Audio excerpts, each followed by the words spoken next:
Summer 910. It had been some time before, many years before, when Osrith had told the Lord Ethelred about St. Oswald's body. Her ancestor from many generations, he was revered in life as a godly man, who brought Irish Christianity to Bernicia, never mind that his uncle, Edwin, had brought Augustinian Christianity to Northumbria before him, and more so in death, when the last pagan king, the Mercian, Offa, killed and had dismembered Oswald's body. But the king's relics had begun to cause healing, and even in the direst of cases his body, his arm, his hand, had caused kings and men to seek him out. So, in the reign of Ethelred of Mercia, his wife, Osrith, had commissioned that her grandfather's body be entombed at Bardney Abbey, in Lindsey, Lincolnshire, where it had carried on producing miracles. It had been a long time ago when Osrith had told Ethelred that story, and how it was dear to all who had lived in Northumbria. He had listened, and had allowed Oswald's cult to build over the years, and then responded to petitions that the blessed saint could not be left in Bardney any longer, for he would be despoiled, as had so many Christian sites and saintly burials been, by the Danes. So now, here she was, Osrith, with a procession of warriors and priests and, of course, Ethelred's man, Aldhelm, with the man's corpse leading the way back to Aylesbury. That he had never been associated with Aylesbury before was irrelevant. St. Oswald, or most of his relics, at any rate, were destined to be interred at Gloucester, a place where Ethelfled was re-establishing, and it was a show of unity that the saint should be reinterred there. It was mere detail that Bibbenburg still had Oswald's head, the most important body part when it came to relics, especially relics from saints not long after the conversion of pagans to Christianity in Northumbria. 2 priests had been charged to ride north and retrieve them, and no talk was given that they really should be in Tenholg, to meet with Ethelfled and, possibly, King Edward, to face the growing Norse and Danish threat in the northwest of Mercia. All of that was detailed to Osrith. She could no more influence Ethelred than she could anyone else, despite what Ethelfled thought. Instead, she let her mind drift to her companions, Miral, who was riding just before the carriage of St. Oswald, and Ossier, who was commanding his own division now. How her boys had grown now, Osrith thought, with the delight that might only be matched by a mother. Ossier, a commander, and Egelfrith were now men. Leofstan had been killed out on a skirmish at the Danish border, but Falkberg was still alive, and worked for Ethelred in the hall at Aylesbury. But Osrith's mind wowed not still to thoughts of her immediate concern. She was still irked by Ethelfled, and her manner with her at her encampment just north of Saltwick. Clearly, she had found out about her relationship to Uhtred, and it had never entered her head not to tell Stiora, or her own daughter, or her nephew, narcissistic bitch that she was. By now, though, the lady of the Mercians must know that her only daughter was the only person to secure an independent Mercia, and Osrith had to give her credit for the sleight she had played, over a long period of time, convince Mercia they were indeed an independent kingdom, and fight and live as such while at the same time overarchingly behave that Mercia and Wessex were one. Teach Elfwin, Osrith Though teach your daughter to fight, so she may defend Mercia. And so Ethelfled had, or at least, tried to. And she remembered a conversation with Ethelfled, before she left to recover St. Oswald, where Osrith thought they might be getting on in reasonable terms, and she spoke about Ethelred, and fatherhood. Fatherhood? Ethelfled had scoffed. Fathers don't want what's best for their children, they just want peace and quiet, being respected and status, and a chance to manipulate by approval and disapproval and need a woman to complete themselves. Both women knew Ethelfled was speaking about Edith, the woman who shared Ethelred's bed, of a household riddled with debt where she, and her brother, had to find means to repay it. And I am unacceptable because I don't want a man on their terms, designed for men's sexual aims, everything based on sex, eroticization of women, everything to do with what a woman is, what she can be used for. Ethelfled had continued, shaking her head. Men have set society up to give men a purpose of usefulness, to fill a void, and they don't have a meaningful life otherwise. She then took up her sword, as if the Lady of the Mercen's words were the most profound things ever to have been uttered, and that before she had said them, no one had ever thought those things. Osrith had felt like wringing her neck at her arrogance. She had known these things at 11, what had Ethelfled known? To make herself feel better, spoil her brother's food, or hide his possessions. Ethelfled went on to explain her choice of chastity, of which Osrith knew was a lie, and continued, the female can condition away her sex drive to leave her free to do what she wants. Chastity is a path to freedom. Man lures, and women condition to need to keep having sex with him. And she had continued, lecturing Osrith, as if her words would convince her that, as long as they came from Alfred's daughter, on the path to sainthood herself, that though women had been cursed by God from the time of the Eden, women's sexual desire is a punishment for Eve's temptation.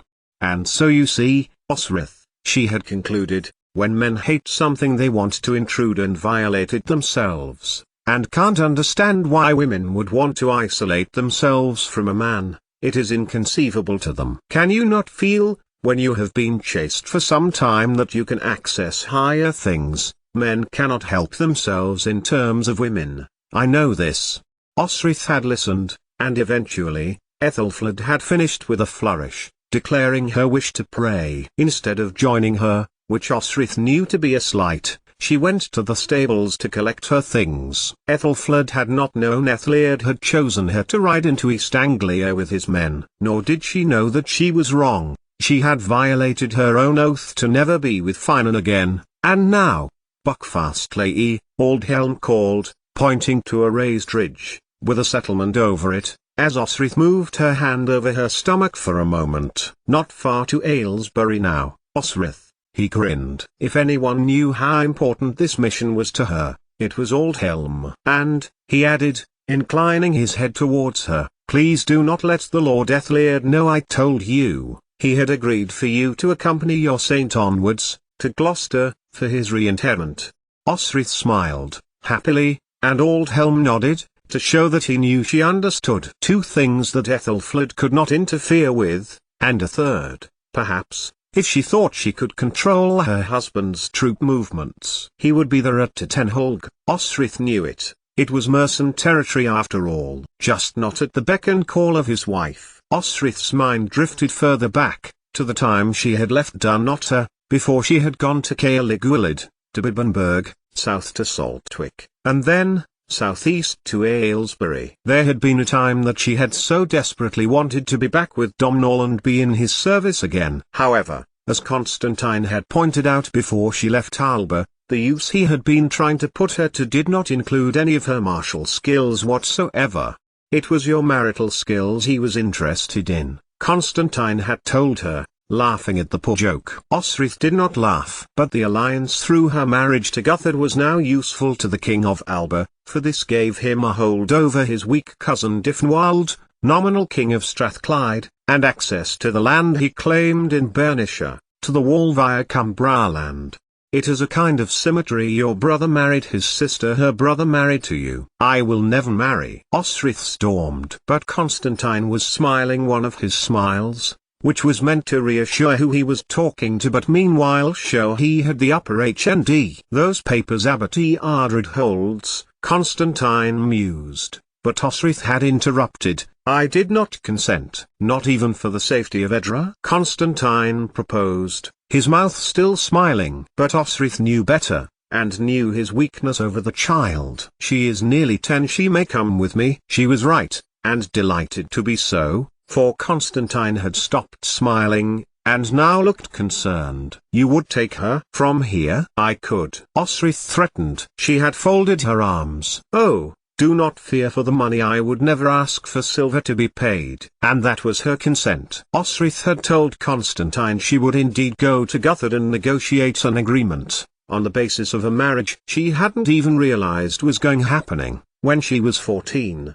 It was only then that Constantine had looked satisfied. He had beckoned her over. He would be quietly killed before he even touched you, Osrith, he has assured her. In fact, you could for it yourself. Me? A king killer?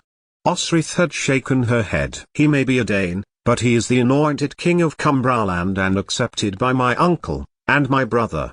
Did he not enslave you to Ragnarsson? Constantine was good at asking questions he thought others would find difficult to answer. He made his peace with him. Osrith added, I will not marry him, Constantine, or accept him as my husband if you choose to argue that we are already married. You need to find another way. And there was another way. You need to go south, far south, to Edward, Constantine had explained, hand on her arm. My spies, of which you are one, tell me Heston and Canute bring an army against Mercia. Ethelred has gone east in search of your ancestor, Oswald. Oh, the irony. Osrith had not replied, but let him say it anyway. The last pagan kingdom's present king seeks the Northumbrian king his ancestor slew as a pagan, whom Penda martyred near the border with the Cymric. His back is turned, Osrith, Constantine pressed. When Osrith had not replied, become Ethelred's lover and put all that is needed about the Danes. But Osrith had folded her arms. Throw me out then, she challenged the king, silently, like you did when you were younger. I know you insulted Domnall because he challenged you to come up with an answer, and the answer included sending me away. If you wish me to find out all the Lord of Mercia knows, Osrith replied, be assured that I will do this my way. She took a step to Constantine. Men only think of women as lovers and whores and skivvies to be lost in childbirth. Accept me, I will be none of those things. I knew my memory was true, Osrith thought to herself, as the Mercian town where they were going to rest that night came closer. The horses pulling St. Oswald's carriage splashed through the shallow, wide ford, refreshing them as the Mercian guard rode in the heat of the summer. Ethelfled was not the first to decry men. How she hadn't murdered that bitch by now, Osrith would never know. And she remembered her guilt as she thought back to that day, as Constantine's face became fixed again at her words. She had realized then what she had said only after stalking from the throne room. She hadn't meant it. Mary, Constantine's wife, had died giving birth to a daughter not 2 wheels before. Constantine had, despite the cold beginning to their marriage, loved her. Osrith had loved her too, Mary of the Uineal. She had loved the determined, haughty, imperious black-haired princess of who had been betrothed to Constantina Temerich at the Ua-negation-Na-Diarus-Sisilmut. Constantine had said nothing to her as he watched her leave the throne room. I expect you will gain a great welcome from the Lord Ethelred, when we return to Aylesbury, Aldhelm told her, tapping her arm. Well done, by the way. Why? Osrith asked, hoping he wasn't going to say that he had informed their lord that it was Osrith herself who had led the charge against the Danes who had put up, frankly, a half-hearted show, which hadn't really warranted 100 warriors. But then, they hadn't known that, and the prestige in recovering their beloved saint was worth it. Because I have informed Lord Ethelred that you led the charge against the Danes. Why, thought Osrith, dully, as her horse lessened her speed, and she clung on, trying not to fall off as her hooves met stony ground. She would only have to go through a ceremony where he praised her, and sit and be congratulated. She knew she had done well, and she knew she would have to report all she knew of the Saxons' battle strategies back to Constantine, because that was the agreement. But she would have to go back soon, Osrith knew, sooner than she wanted. The road was no place for two, no place to go through what Osrith knew would be inevitable, in about 5 or 6 months' time. Although, if what she suspected was true, it would be nothing short of a miracle. 88,888,888. Ethelred met them out of Aylesbury, battle-clad, no time to discuss glories and honours. Aldhelm was charged to get Oswald to Gloucester, quickly, and join them at Totenhulg. Behind him, Edith, his red-headed whore, was getting dressed as he directed Osrith to Miral, and her heart soared. There was truly nothing more the Lord of Mercia could have done to reward her, if reward was due, for anything she had done at Bardney, and that he had just treated her like any other captain was a joy to her. We do not know how we will form on the field, Miral had said. You can take a section, to the middle. We will get there and the fighting will have already begun, so we will have to focus our forces. He looked at Osrith. This is acceptable to you? You have to ask. Asked Osrith. Osrith, "I do not doubt your heart," Miral replied, touching her shoulder, "nor your ability to carry out battle strategy, and adapt it to effect on the field. I have to ask, as I ask all my captains." "It is acceptable to me," Osrith confirmed, and marched, with the rest of Ethelred's army, to the fields of Woden'sfield, and to war. 88,888,888. The battle was hard won. Many lives were lost that day, and had not Edward eventually fielded the West Saxons, and had not the standoffish Cymric entered the field, on promise of battle spoils, the Danes and Norse would have won the day. Osrith saw a flash of wolf head that told her that her brother had brought in his men. But she had made sure that she had not searched for Finan, or she might make a mistake in judgment. She was here for the mercenaries, nothing more. And when the battle was tight and the Danes had pressed them hard, who would ever have thought that Aldhelm, a mercenary through and through, would have bellowed, "Thank God for the blessed Welsh." Dialogue. DWA. Osrith shouted, as a Cymric warrior saved her from a blow from a Danish war axe. He nodded his head, as his scarlet cloak swung around his shoulders. "Naku Pwel Ddadwa," he replied, and she repaid the favor by running through a Norseman, who had been trying to swing a sword into his neck. Osrith did not know how it was that she found herself facing the Dane Hestin. Ethelfled, too far out of her depth through inexperience on any battlefield, had got herself into difficulty, and she and Aldhelm, who had pitched in to help her, were trying to fend off 5 enemy. Osrith was not so far away that she couldn't get closer and, bringing 2 mercenaries with her, set them, with herself, on a rear attack on the Danes who were attacking the lady. And the man ran. He actually bent his head and fled the onslaught, choosing instead to follow the Dane Osrith knew as Canute, heading up into a spinney of trees up on a hill. No time to yell, "Did you see that?" to her neighbor, but Osrith's mind was screaming it, as she plunged on. The 2 mercenaries with her had managed to clear away 3 of the Danes, and Osrith shouted, "Guard her!" as a Northman struck to her right. Aldhelm should have managed him on his own, and he turned to do so, but he caught his ankle on his other foot, and tumbled to his knees. Osrith could not save him. As a model of devotion to his country, his cool collected self giving instructions, and on the field, he was good, a good man. His acceptance of her for what she was, a warrior in the pay of Mercia. Osrith liked him, which was why it was like a hand of ice closing around her heart when the Northman, triumphant, drew up his foot, driving Aldhelm's shield edge into his neck, partially decapitating him, as he drove a spear into his chest. But she could attack him. Bué had her day, and the Northman had no time to savor his victory before a sword ran him through, tagged 6 in the face for good measure. And then hands grabbed her, and she found that she had a hand around her throat. It was Hestin. "Do not struggle, Wakilt," he mocked, as Osrith's hands, both holding her weapons, as tightly as possible. But it was impossible to get an advantage to use either. "I have killed women," he growled, as he brought her round to show her Woden'sfield from the Northman's point of view, from the point of view of anyone who wanted to see Angle and Saxon, united for a common purpose, getting bloodily slaughtered before her eyes. "Does this not appall you?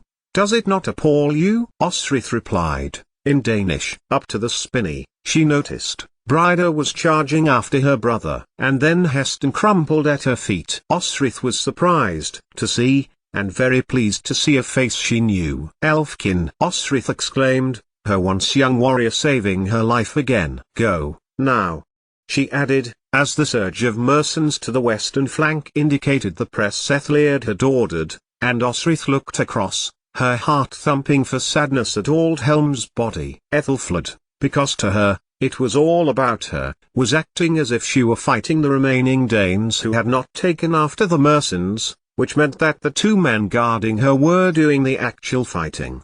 She did actually kill one, Osrith thought, forcing charitable thoughts into her brain. But there was no time to think, as a group of Cymric, who assumed the fight was over, were already picking through the bodies of the dead over on the eastern side. "Go with them," she shouted, in Cymric. But neither moved again, as a Norseman, huge, with orange hair and beard, bore down on both of the men, and had hacked through their spinal columns with an axe held in each hand. Cold control flooded Osrith as she thought about the man before her. She knew him, Osrith's hindbrain realized, but he had lowered his axes, and instead tried to be making to dive past her. Easy, thought Osrith, as her blade swished into the air, but the Norseman did not counter her attack. Instead, he pulled her around, and to himself, holding her tight as Buey sliced into his leg. "You are the very woman I have been looking for," said Canute, Brida's lover, Ragnar's cousin and murderer. "I have heard better pick-up lines," Osrith replied, in Norse, and he roared with laughter. "If I were going to kill you, you would be dead by now," Canute continued, wrestling her away from the fighting. "You have fought well today, killed many of my kinsmen." But then, suddenly, let her go. A group of Cymric were charging into the spinney. Osrith swiped at the man as he made a run for it, and managed a deep cut into his leather trousers, and Osrith staggered, off balance, and she noticed the noise of the battle ween. The Saxons, and Angels and Cymric, were gaining ground, and Osrith stumbled towards the melee, with only a vague idea that she had a big cut to her arm, and found herself on the edge of a group of nobles, Ethelfled and Edward at the center, surrounding a prone body. It was Ethelred. 88,888,888. Of course, she could not get close to the Lord of Mercia. All were there with Ethelred, Edward too, and Miriel stood in place for Aldhelm. This was his family, after all. She was not needed, and a ripple of sadness crept across her stomach. He looked awful, with a wide cut to the back of his skull. Ethelred was still breathing, but only just. Miriel stood by his side, as Aldhelm used to, and it was only then that Osrith realized that her friend, once Offa's brusque and cantankerous guard, who had regained favor in Mercia and his family's name, titles and lands, had actually been promoted. "Leave, now, all of you." The order came from her brother, who was, predictably, accompanied by Finan. Osrith gave Uhtred a sly smile, not caring whether he saw her or not. The last thing she had heard, Wigga still held Bibbenberg, and that was yet another joy that Osrith knew. Ethelfled, supplicant wife, kneeling at her husband's bedside, head bowed in faux grief, could not get away from her. As Osrith made to leave, she caught Finan's eye. She had not intended to, and he bore his lips into a smile. Just briefly. Outside the field tent, Osrith breathed deeply, before going to bathe her wound in boiled water. She would have to repair her shirt, there was no doubt about that. But, for several months at least, she wouldn't be wearing it at all. At least Elised, Dunnottar's elderly house servant, was excellent with a needle. Osrith's sewing was worse than poor. In fact, garments were better when she hadn't begun on them at all. She was smiling at Elised's dry words, still with her after nearly 30 years, when the Pictish woman had taken a piece of repair work from Osrith and said those words to her. Elised must be in her 70s by now. Glimmery too, though he cooked as well as she remembered him doing, when she had arrived at the fortress, shouldered in by Sened, and fed before a roaring fire by the cook, always unfailingly generous to Osrith. "What has amused you?" Finan's voice was by her shoulder, and she turned to look at him. She told him. He looked down at her arm, and then back to her face. "You probably sew better than you ride a horse," he replied, and he was her Finan again, making her laugh with his cutting sarcasm. Then, her brother exited Ethelred's tent. Without looking at her, he turned and made his way over to Hildda, who was regrouping his men. A good deal of battle loot was in wooden boxes beside his feet. "I will kill him, one day," Osrith said to the figure of her retreating brother, but got no chance to say any more, for Finan was kissing her. "Come," he said, taking her good hand and leading her from Ethelred's tent. "Look, he began, clearly something to say, but Ethelfled stepped from the tent. Her eyes narrowed when she saw Osrith. "Ethelfled," she acknowledged. "Osrith." She glanced at Finan. "So, the Mersons have still not murdered you?" Osrith turned, and faced the lady of the Mersons head on. "You see, I chose my name. And I was not married to Ethelred first, and I did not murder the king of Mercia. No, just the king of Alba, Ethelfled retorted. So, her reputation as some sort of witch had been conflated with Domhnall's death, then? But Osrith buried her rising anger, and sunk it to icy coolness in her stomach. Should you decide to visit Dunnottar, should you wish to show your face, not a begging letter for aid should the Strathclyde Cymric not murder you on the way, you will see King Constantine is in very good health. Ethelfled said nothing, for a moment, which was unusual for her. Normally, the Lady of the Mersons had something aptly cutting to say, especially for someone, like Osrith, whose reputation, knowledge or ability they wished to diminish. Lady Finan nodded diplomatically. You see, my husband, Ethelfled began. The sympathy card, Osrith thought, scornfully, and on a day other than that day, she would let her carry on and ignore her. But instead, she interrupted before the lady could get started. For the record, I like Aethliad, Osrith told Ethelfled's shocked face. I am sorry he had to marry you when he could have been king in his own right. I pity Uhtred, I really do. I thought you hated him. Ethelfled stirred. So, she was back to accusations, now, when grief was getting her nowhere. Osrith pulled herself to her feet, nodded at Finan, and began to walk away. Away, to the Merson army, as the thoughts of the three stakeholders in the fate of Lord Aethliad ran through her mind. If he were to die, if Aethliad were to die, Edward would want to subsume Mercia for its own good.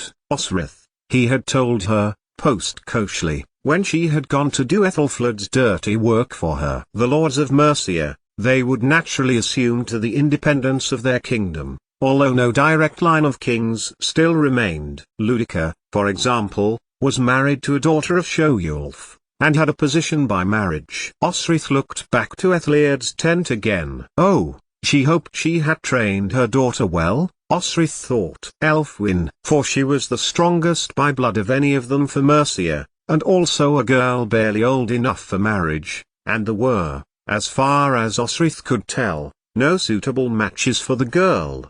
But, he might live, yet. Aethliad. Osrith sank to the dry grass before a pair of warhorses, who were placidly eating it, and held her arm. Osrith's injury had made her addled, which wasn't like her, and she quickly shuffled her uncomfortable bindings down her body and, spying a pot boiling over the fire that a tanner was using to soften leather, put the fabric in. Can you hold this? She asked of the tanner, who looked across from shaping the leather, at her exposed arm in her ripped sleeve, and put down the leather he was working on. The heat was good, although Osrith still felt a little dizzy, and she thanked the man as his hands, clean from the hot water, bound her wound. You could have said something to her. Lord, Finan added, as he and Uhtred ate soup prepared by the Wessex army. Well-worn wooden bowls held harvest's delights, plus spring lamb, and both men ate the broth carefully as they surveyed the aftermath of the high-stakes slaughter. But it had worked, for the Saxons at least. And the reticent, standoffish Cymric had got battle spoils and, more importantly to Hildda, knowledge that the Mersons and West Saxons were in his debt. What would you have me say? Uhtred asked. I am sorry that I left you behind when you were 10 and I was 19 and I came to Bebbanburg to swear death to my uncle when I never even knew you existed. Finan said nothing. Battle had taken it out on all of them, and they were getting to be old men now. Look, she is coming over, Finan said. A few minutes later. It took a long time for him to tell Osrith the truth about where Uhtred had discovered he had a sister, for Osrith believed Ethelfled had told him. But that moment was not too far away, in the future, and everything would have changed for them. Osrith was carrying something, in her hand, Finan noticed, and his exceptional eyesight noticed, as she got nearer, that it was a silver coin.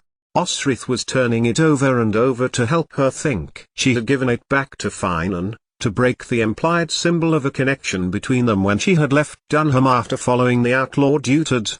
But, he had slipped it into her hand before she left the cave at Bebbanburg that day, and Osrith had found it as she was riding back with Oswald's body. Would she give it back to him again? When she got close enough to stab Uhtred, Osrith stared at him. After all this time simply did not know what to say. But Uhtred did. Getting to his feet, he stood in front of her, and did not speak straight away. Instead, he stared at her for a few moments, shifting his weight from side to side. "You're my sister? You're my brother," she returned, disdainfully. "One of them you have not gained." Bibbenberg. Osrith's delight was palpable. "No," he replied, then glared at Finan. "You humped my sister?" The Irishman looked abashed. "What do you care?" Osrith shot back. "'Tis a matter of honor, of blood. And the blood of the Scots is your altar." Osrith shouted back. "You didn't think about blood when you came back to Bibbenberg." "I was 10 years old." 10. Elfric had me all by on the road to Kjartan. By now, several people were turning as Osrith raged. But she had not pulled Buey. "Not yet. I would be dead now had it not been for the king of the Picts. He gave me the chance to fight, and now I might choose to use it to fight for my brother Wiha." Utad bridled, "To retain it. You may be the elder brother, but more nobles with vested interest choose. We are not yet a Frankish kingdom which follows primogeniture, nor Wessex, which seeks to follow. The best noble for the land is Wiha Elfricson. He is loyal to his people, he is a Christian. And you would turn him heathen." It was not a question. As much as Osrith knew about Utad, he knew something of her, and it was enough to stay her outrage. "Jaitha, our mother, was a Varian, the ancient ruler of Rst. The Cymric were Christians far longer ago than the house of Ida. Wiha has the better claim." But already Utad's hand was on serpent breath. However, Osrith had already withdrawn Buey. Then she turned, surveying the violated battlefield. "I did what I agreed, Ethelfled of Mercia." Osrith screamed, to the heavens. But the voice came from beside her.